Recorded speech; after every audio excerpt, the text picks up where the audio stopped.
1877, the Vanderbilt family was worth more than the entire United States Treasury.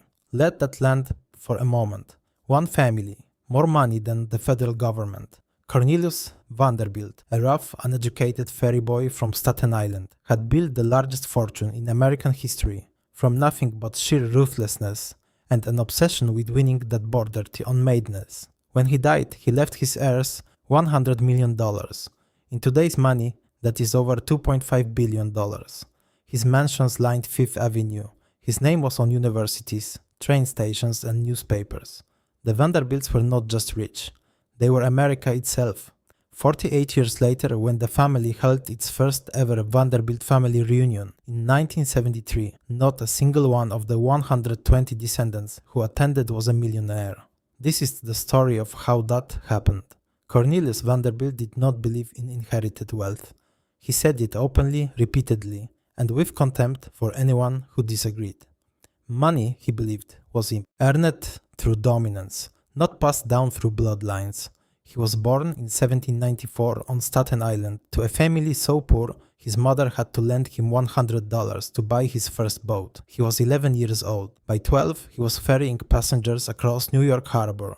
By 16, he had paid his mother back and was turning a profit. He did not go to school. He could barely spell. What he had instead was an instinct for power so precise it frightened the men who competed against him. He moved into steamships and destroyed every competitor who tried to challenge him. He moved into railroads and did the same thing. When he consolidated the New York Central Railroad, he created a transportation empire that connected the entire eastern seaboard.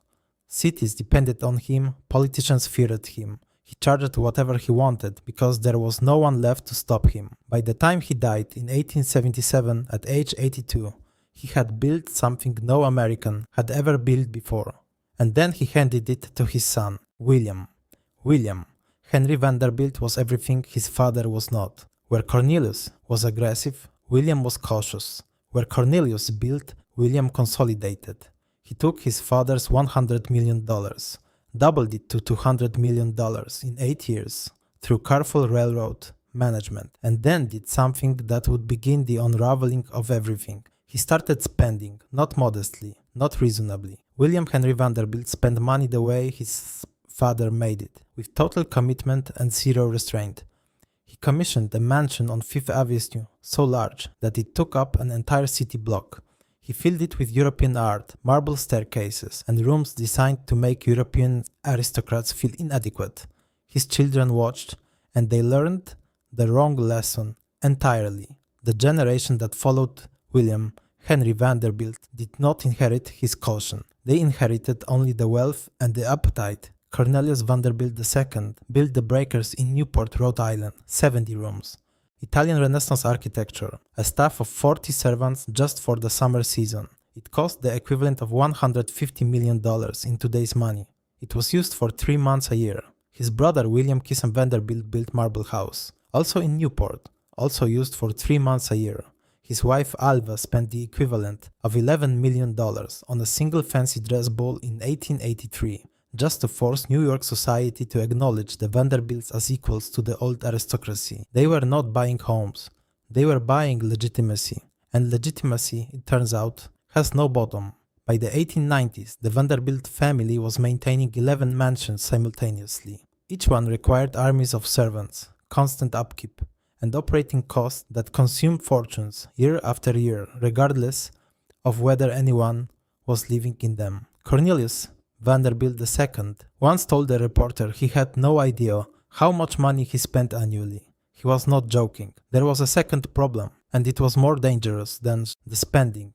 Cornelius Vanderbilt had built a railroad monopoly. By the early 1900s, that monopoly was under siege. Theodore Roosevelt's trust-busting era broke apart the railroad combinations that had made the Vanderbilts untouchable. New regulations limited what railroads could charge. New competition appeared from automobiles and highways that the government funded with public money. The asset that had generated everything, the railroad empire, was being slowly strangled by history. And the Vanderbilt heirs were not builders. They were not fighters. They were hosts. They threw parties. They married European nobility. They commissioned portraits. Not one of them had the instinct or the hunger to find the next railroad, the next industry, the next thing worth fighting for. Cornelius himself had once said that any fool can make a fortune. It takes a man of brains to hold on to it. His grandchildren proved him right. The marriages made everything worse. Vanderbilt daughters were among the most sought-after women in the world, not for themselves but for their dowries.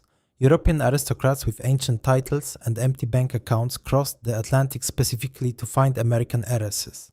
The Vanderbilts provided several. Consuelo Vanderbilt, considered one of the great beauties of her generation, was forced by her mother Alva into a marriage with the Duke of Marlborough. In 1895, the Duke received $2.5 million in railroad stock and an annual income of $100,000. In exchange, Consuelo received a title, a cold English palace, and a husband who made no secret of the fact that he had married her for the money. The marriage was miserable. Consuelo testified decades later that she had cried on her wedding day. The union eventually collapsed, but the money was gone. This pattern repeated across the family. Fortunes bled out through dowries, divorce settlements, and the maintenance of European estates that American money was now funding on top of American estates. Nobody could afford either. By the 1920s, the math had become impossible. The railroads were declining.